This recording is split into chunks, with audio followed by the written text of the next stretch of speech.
এখন আমরা গ নাম্বারের এই ফাংশন নিয়ে কথা বলবো। ফাংশনটা কেমন দেখাচ্ছে যে f of x equal x modulus of x divided by x যখন এক্স নট ইকুয়াল 0, এটা হচ্ছে ফার্স্ট কন্ডিশন, এবং এখানে এক্স ইকুয়াল 0, অর্থাৎ এই ফাংশনটা 0 হচ্ছে কখন, এক্স ইকুয়াল যখন 0 হচ্ছে। এই ফাংশনটা ওইভাবে সংজ্ঞায়িত করা নেই, এখানে কিছু একটা ছিল এবং এক্স ইকুয়াল 0 হলে ওটা 0 ছিল, এবং এখানে হয়তো এক্স ছিল, কি ছিল, এক্স ছিল, এবং এক্সের মান 0 হলে 0 হইতেছে। সুতরাং আমার এখান থেকে নিশ্চিত যে এখানে একটা ডোমেন হচ্ছে এক্স এবং তার পার্সপেক্টিভে রেঞ্জ কত, তার পার্সপেক্টিভে রেঞ্জ মানে এখানে একটা ডোমেন হচ্ছে এক্স ইকুয়াল 0, ডোমেন হচ্ছে এক্স ইকুয়াল 0, আর রেঞ্জ হচ্ছে তার পার্সপেক্টিভে 0। তার মানে একটা রেঞ্জ আমরা পেয়ে গিয়েছি, একটা ডোমেন পেয়ে গিয়েছি, সেটা হচ্ছে 0 0, যে ডোমেন 0 হলে রেঞ্জ 0। সমস্যা হচ্ছে এখানে যে এই ফাংশনটা আসলে কি হবে, বা এই ফাংশনের ডোমেন এবং রেঞ্জ কি হবে, আমরা ওটাকে একটু আলাদা করে লিখে নিচ্ছি যে এফ অফ এক্স, বা এটাকেই তো আসলে ওয়াই বলি আমরা, তাতে কোনো সন্দেহ নেই, যে এখানে হচ্ছে modulus of x divided by x. Okay, এখন আমাদের রেঞ্জ কি, এটা শুধু নট ইকুয়াল 0, এ কী দেওয়া আছে বাবা, শুধু নট ইকুয়াল 0, যে 0 হতে পারবে না। হ্যাঁ, 0 হতে পারবে না কারণ এখানে 0 হলে অসংজ্ঞায়িত হয়ে যাবে, সুতরাং 0 হতে পারবে না। আচ্ছা ঠিক আছে, আমরা একটু বোঝার চেষ্টা করি যে এক্সের মান যদি তোমার -1 হয় তাহলে এই ফাংশনটা কি হবে, y ইকুয়াল -1, ওপরে লিখবা তাহলে 1 হবে, কারণ -1 -1 ভালো করে বোঝো, -1 আর নিচেও কি হবে তাহলে -1, দ্যাট মিনস এটা হবে -1। ক্লিয়ার, এক্সের মান -1, ওপরে -1 যখন বসাবো মডুলাস অফ -1, দ্যাট মিনস এটা হয়ে যাবে 1, আর এক্সের জায়গায় তো -1 রয়েই যাবে, সুতরাং ওভারঅল কি হয়ে যাবে, -1 হয়ে যাবে। এক্সের মান যখন তুমি -2 বসাবা তখন ওয়াই কত হবে, ওপরে তো -2, মডুলাস অফ -2 ইকুয়াল 2, আর নিচে -2 তো রয়ে যাবে, কেটে যাবে, এবং কত হবে সেই আবার -1।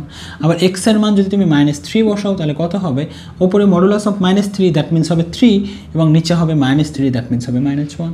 এবং এটা একদম ক্লিয়ার, এটা একদম ক্লিয়ার যে আমার ফাংশনের ডোমেন যাই নেই না কেন, রেঞ্জ অলওয়েজ কি হবে, 1 -1 হবে। কোন শর্তে, যখন এক্সের মান নেগেটিভ হবে। এক্সের মান যখন নেগেটিভ হবে, এক্সের মান যখন নেগেটিভ হবে, সে -1 হোক, -2 হোক, -3 হোক, কারণ একই জিনিস, ওপরে পজিটিভ সাইন আসবে, নিচে আসবে নেগেটিভ সাইন, এক্সিস্ট তো করবেই। সুতরাং অলওয়েজ আমার কি হয়ে যাবে, ওটা অলওয়েজ হয়ে যাবে আমার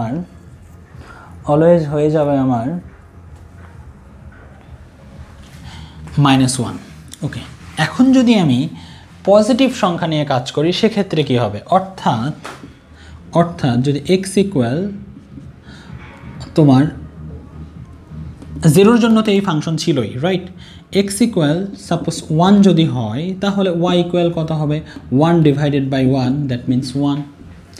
এক্স ইকুয়াল 2 যদি হয় তাহলে 2 divided by 2, that means y equal কত, আবার 1।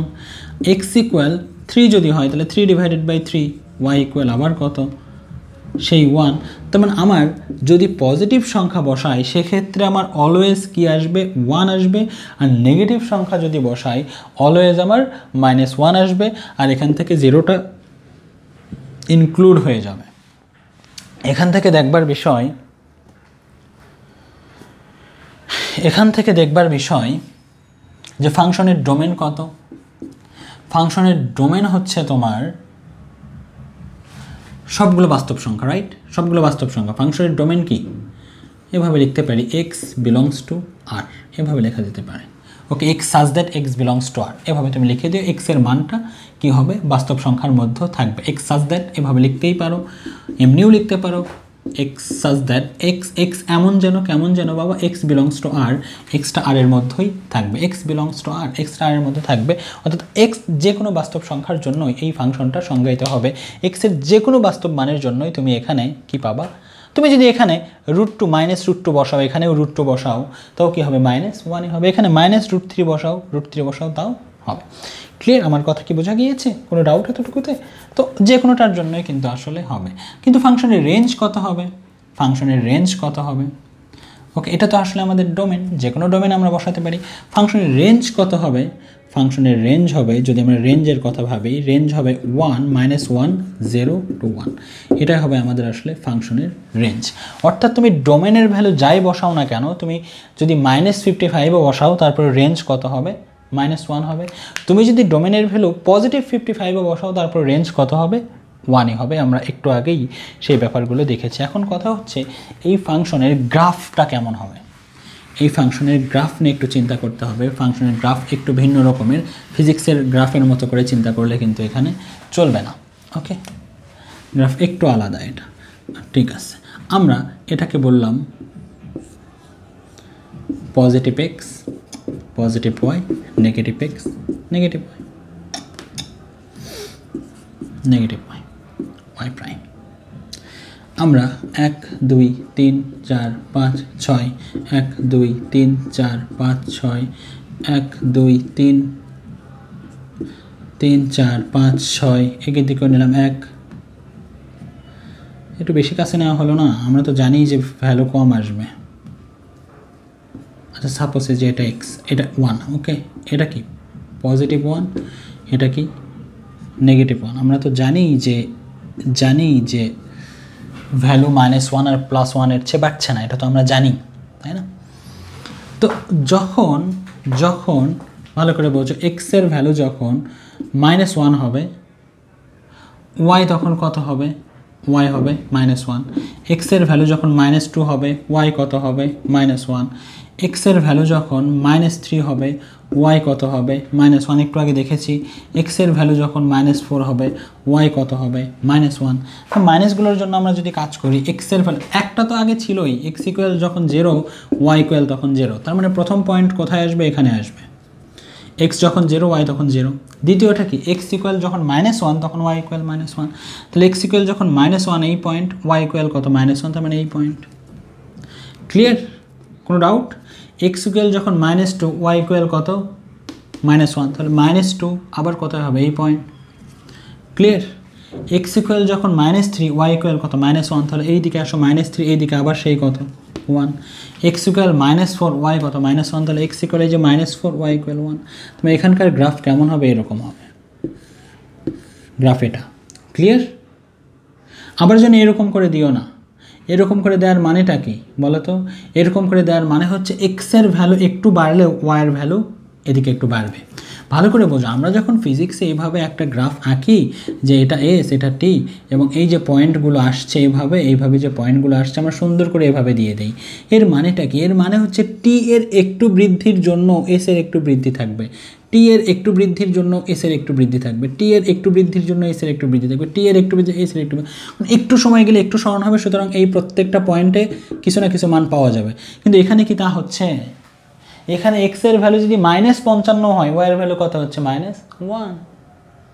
ওয়াই এর ভ্যালু -100 হলে ওয়াই এর ভ্যালু কত হচ্ছে, এক্স এর ভ্যালু -100 হলে ওয়াই এর ভ্যালু কত হচ্ছে, 1। তো মানে এই গ্রাফের ক্ষেত্রে এর ভেতরে কিন্তু কোনো রেঞ্জ নাই। তুমি যদি ভুল করেও এরকম দাও তাহলে এটা কি বোঝায় বাবা? এটা বোঝায় যে এটা দেখো এই পয়েন্টটা কতটুকু, -1। তার মানে এই -1 এর জন্য তুমি এখানে কোনো না কিছু মান পাবা, রাইট? তুমি যদি ভুল করেও এখানে এইভাবে দাগ দাও, এই ব্যাপারগুলো গ্রাফের ক্ষেত্রে খুব ভালো করে বুঝতে হয়। তুমি যদি এইভাবে একটা টান দাও এবং এটা যদি টি আর এটা যদি এস হয়, তো এটা কি বোঝায় যে এখানে যদি 1 সেকেন্ড হয় আর এটা যদি 2 মিটার হয়, ভালো করে বোঝো, এটা 1 সেকেন্ড, 1 সেকেন্ডে 2 মিটার। তার মানে কি এই 1 সেকেন্ডে 2 মিটার, এটা ঠিক আছে, এটা 2, 1 সেকেন্ডে 2 মিটার, তার মানে কি 0.5 সেকেন্ডে, 0.5 সেকেন্ডে হয়তো 1 মিটার, 0.2 সেকেন্ডে হয়তো 0.2 সেকেন্ডে 0.1 মিটার। এটার মিনিং যে তুমি এভাবে দাগ দিলে কি হবে, এই ওখানে 1 এর চেয়ে কম মানের জন্য 2 এর চেয়ে কম ভ্যালু পাওয়া যাবে। বাট এখানে আসলেই কি তাই হচ্ছে? 0 থেকে যদি তুমি বাড়াও, 0 থেকে যদি এতটুকু বাড়াও, তুমি এর ভেতরে কিন্তু কিচ্ছু পাবা না, তোমার ডিরেক্টলি এখানেই পাওয়া যাবে। এই ব্যাপারগুলো ভালো করে বুঝতে হয় যে আসলেই তো তাই। গ্রাফ কখনোই এইভাবে এদিকে যাবে না। এদিকে যাওয়ার মিনিং হচ্ছে যে তুমি যদি এক্স এর ভ্যালু একটুও বাড়াও তো ওয়াই এর ভ্যালু একটু বাড়বে না, একটু বাড়বে না। এক্স এর ভ্যালু যদি একটু বাড়াও, ওয়াই এর ভ্যালু হয়ে যাবে -1। তুমি যদি এক্স এর ভ্যালু এটাও কনসিডার করো -0.2, ওয়াই এর ভ্যালু কত হবে তখন? ওখানে ফাংশন আমাদের কোনটা ছিল, এটা না? তাহলে উপরে থাকবে 0.2, রাইট? কারণ modulus of function of x. আর নিচে থাকবে -0.2, কেটে গেলে কি হবে, সেই -1ই হবে। তার মানে এর ভেতরের কোনো অংশ থাকবে না।